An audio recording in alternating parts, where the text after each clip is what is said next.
프라이데이를 만나다. 어느 날 아침이었다. 야만인들의 배가 해변에 와 있는 것이 보였다. 큰일인걸? 야만인이 30명이나 되다니. 그래도 나는 저 야만인과 싸우지 않으면 안 된다. 로빈스는 총을 울타리 안에 갖추어 놓고 싸울 준비를 했다. 그러나 야만인들은 아무런 기척도 없었다. 로빈스는 견딜 수가 없어 마침내 뒷산으로 올라갔다. 저쪽에서는 보이지 않도록 바위 뒤에 몸을 숨긴 로빈스는 만원경을 살펴보았다. 야만인들은 모닥불을 피워놓고 둘러앉았다. 통나무 배 안에 있던 2명의 포로가 그들 앞으로 끌려왔다. 저런 야만인들 같으니라고. 저 가엾은 포로를 먹을 작정인가? 포로 하나가 몽둥이에 얻어맞아 쓰러졌다. 세상에, 저럴 수도 있단 말인가? 로빈스는 걷잡을 수 없는 공포와 분노를 느꼈다. 그때 갑자기 포로 하나가 도망치기 시작했다. 그러나 이쪽으로 오려면 물을 헤엄쳐 건너야 했다. 포로는 조금 더 망설이지 않고 물속으로 뛰어들었다. 그리고 곧장 헤엄쳐 건너왔다. 뒤쫓아오는 3명의 야만인 중 1명은 헤엄을 못 치는 듯 그 자리에서 엉거주춤한 자세로 서 있더니 곧 돌아가 버렸다. 동료들을 데리고 오면 큰일인데. 로빈스는 조마조마했다. 2 야만인이 맞은편 기슭으로 기어 올라왔을 때 포로는 벌써 로빈슨이 숨어있는 바위 가까이까지 달려왔다. 로빈스는 결심했다. 저 가엾은 토인을 구해주도록 하자. 로빈스는 곧 집으로 들어가 총을 움켜쥐고 나왔다. 그러고는 정신없이 달려가는 토인을 불렀다. 토인은 흠찍 놀란 모양이었다. 로빈스는 미소를 지었다. 안심해라. 너를 도우러 왔어. 토인은 엉거주춤한 채 겁먹은 눈으로 로빈슨을 바라보고 있다가 갑자기 괴상한 소리를 지르면서 도망치려고 했다. 그때 뒤쫓아온 야만인 하나가 나무 사이에서 뛰쳐나왔다. 그 역시 뜻하지 않는 로빈슨의 출현에 놀라 걸음을 멈춰섰다. 총소리를 듣고 다른 야만인들이 달려올지도 모른다. 로빈슨은 총대로 야만인을 때려 눕혔다. 또 1명의 야만인은 활을 들고 있었다. 그는 재빨리 활시위를 당겨 로빈슨을 겨누었다. 총소리 따위를 걱정하고 있을 겨를이 없었다. 로빈슨은 총을 고쳐 쥐자마자 방아쇠를 당겼다. 요란한 총소리와 함께 야만인이 털썩 쓰러지고 말았다. 로빈슨은 포로였던 토인을 돌아보았다. 그는 로빈슨의 총소리에 기겁을 한 모양이었다. 꼼짝도 못하고 그 자리에 선 채 와들와들 떨고 있었다. 걱정하지 마라. 나는 너를 해치지 않아. 로빈슨은 다정하게 말하며 토인을 향해 손짓을 했다. 토인은 로빈슨의 목소리나 표정으로 자기를 해치지 않는다는 것을 안 듯 했다. 토인은 조심스럽게 다가오더니 2 손으로 로빈슨의 한쪽 발을 들어 올려 자기의 머리 위에 놓았다. 당신 부하가 되겠습니다. 하는 뜻 같았다. 토인은 계속 무슨 말인가를 짓거렸지만 무슨 말인지 알아들을 수 없었다. 하지만 26년이나 사람의 목소리를 들어본 적이 없었던 로빈슨에게는 그저 음악처럼 황홀하게 들렸다. 토인은 로빈슨이 가지고 있는 총에 매우 놀란 모양이었다. 그로서는 멀리 떨어져 있는 적을 쓰러뜨린 것이 아무리 생각해도 신기한 모양이었다. 토인은 2 손으로 재빨리 구덩이를 파고 시체를 묻어주었다. 로빈슨은 토인을 데리고 숲속에 있는 동굴로 갔다. 자, 이걸로 요기를 하도록 해. 그리고 여기서 자거라. 담요를 손가락으로 가리키자 토인은 고개를 끄덕이며 드러눕더니 곧 골아떨어지고 말았다. 그 안심하는 표정을 보자 로빈슨은 흐뭇해졌다. 바닷가의 패들은 어떻게 됐을까? 로빈슨은 귀를 기울이며 바깥 표정을 살폈다. 그러나 야만인들이 공격해 올 것 같은 기색은 없었다. 틀림없이 아까 그 총소리를 듣고 숲속에 무서운 악마라도 있는 것이라고 생각하겠지? 그 때문에 모두 당황하며 배를 타고 도망쳤을 거야.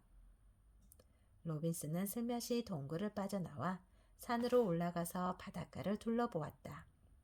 아니나 다를까 야만인들은 전혀 보이지 않았다. 아, 다행이다.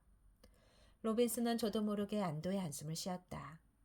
숲속으로 돌아온 로빈슨이 사냥젖을 짰다. 마침 잠에서 깬 토인이 동굴에서 나왔다. 토인은 로빈슨을 보고는 땅바닥에 엎드려 몇 번이고 되풀이해서 절을 했다. 알았어, 알았다고. 로빈슨도 고개를 끄덕였다. 자, 그럼 당장 일을 도와다오. 토인은 사냥 곁으로 데리고 가서 젖을 짜게 했다. 처음에는 제대로 되지 않았으나 로빈슨이 자꾸 되풀이하여 보여주자 차차 익숙해지기 시작했다.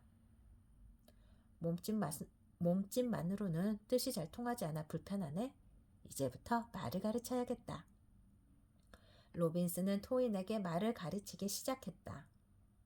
먼저 이름을 지어주어야지. 로빈슨은 생각이 잠겼다. 오늘이 금요일이니까 프라이데이라고 짓자. 네? 프라이데이, 프라이데이? 토이는 처음에는 고개를 갸웃거렸으나 얼마 후에 무슨 뜻인지 알아들었는지 따라 부르며 고개를 끄덕였다. 프라이데이, 프라이데이. 다음에 로빈슨은 손가락으로 자신을 가리키며 말했다. 주인님, 주인님. 그날 밤은 프라이데이를 동굴 속에서 자게 했다. 다음날 아침 로빈슨은 벌거벗은 몸에 헝겊을 끈으로 꿰어 몸을 가린 프라이데이의 모습을 보고 손짓으로 불렀다. 프라이데이, 너도 나 같은 옷을 입혀줄까? 로빈슨은 자기가 입은 옷을 가리키며 물어보았다. 프라이데이는 기쁜 얼굴로 끄덕였다. 자, 그럼 내 집으로 가자. 동굴에서 나온 로빈슨은 프라이데이를 데리고 바닷가의 집을 향해 걸어가기 시작했다. 가는 도중 어제 야만인의 시체를 묻은 곳에 이르자 프라이데이가 문득 멈춰서는 것이었다. 여기 먹을 것이 있다. 손짓으로 그렇게 말해 보이며 정말 먹었으면 하는 얼굴을 했다. 로빈슨은 소스라치게 놀랐다. 아, 이 토인도 역시 무서운 식인종이었구나. 마음 놓을 수 없겠는걸? 배가 고프면 무슨 짓을 할지 모르니 말이야. 로빈슨은 갑자기 걷잡을 수 없는 불안감을 느꼈다. 그러나 그런 내색은 조금도 나타내지 않고 주임답게 일부러 성난 얼굴을 했다. 안 돼! 나는 그런 짓을 용서하지 않는다. 얼굴을 찌푸리며 고개를 흔들어 보였다. 그리고 가지고 있던 총을 가리키면서 큰 소리로 말했다. 네가 만약 사람 고기를 먹으려면 하면 곧 죽일 거야. 프라이데이는 놀랐는지 겁에 질린 표정으로 바라보았다. 절대로 안 먹겠습니다. 그는 두려운 듯 여러 번 도리질을 했다. 그리고 얌전히 로빈슨을 뒤따라왔다. 어제 야만인들이 모닥불을 피우던 곳에 왔을 때 로빈슨은 저도 모르게 고개를 돌렸다.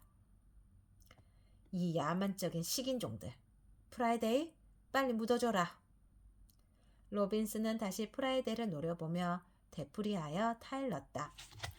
똑똑히 알아둬. 다시 네가 이런 것을 먹으면 절대로 용서하지 않을 테야. 로빈슨은 과장된 몸짓을 하며 또 한 번 총을 가리켰다. 알겠습니다. 알겠습니다. 프라이데이는 어깨를 움츠리며 머리를 조아렸다. 너와 함께 끌려온 포로는 모두 몇 명이었지? 프라이데이는 손가락 4개를 꼽아 보았다. 로빈슨은 좀처럼 마음이 놓이지 않았다. 아, 저런 야만스러운 점만 없어진다면 이 친구는 성질이 온순해서 제법 하인구실을 할 것 같은데. 그렇다. 이제부터 엄하게 가르쳐서 사람답게 살아가도록 해야겠어. 그런 생각을 하면서 로빈슨은 프라이데이를 데리고 바닷가의 집으로 돌아왔다. 자, 좋은 옷을 입혀주지. 로빈슨은 난파선에서 가져온 손원의 바지를 꺼내 입혔다. 다음에는 양가죽 조끼와 토끼 가죽 모자를 만들어 주었다. 주인님, 아주 좋아요. 프라이데이는 싱글벙글하면서 앵무새 곁으로 가서 토인 말로 말하며 어린애처럼 기뻐했다. 그리고 저녁이 되었다. 하지만 오늘 밤부터 이 친구를 어디다 재운다? 로빈스는 그것이 은근히 걱정되었다. 프라이데이가 밤중에 갑자기 야만스러운 생각이 생기면 무슨 짓을 할지 몰랐다. 로빈스는 그것이 불안했다. 프라이데이도 기분 좋게 잘 수 있고 나도 마음 놓고 잘 수 있는 장소를 택해야겠다. 여러 가지로 생각한 끝에 결국 집 둘레에 있는 이중 울타리 사이에다 조그만 천막을 치고 거기서 프라이데이를 자도록 했다. 로빈슨이 자는 굴 속 출입구에 통나무를 가로질러서 밖에서는 절대로 열리지 않도록 했다. 그리고 총, 칼, 활 같은 무기는 자기 곁에 놓아두었다. 그러나 그럴 필요가 없다는 것을 며칠이 지나자 자연히 알게 되었다. 프라이데이는 자기를 구해준 로빈슨을 진심으로 섬겼다. 로빈슨을 위해서라면 자신의 목숨을 내던져도 좋다고까지 생각하는 눈치였다. 프라이데이의 마음은 단순해서 겉과 속이 다르지 않고 절대로 배신도 하지 않을 것 같았다.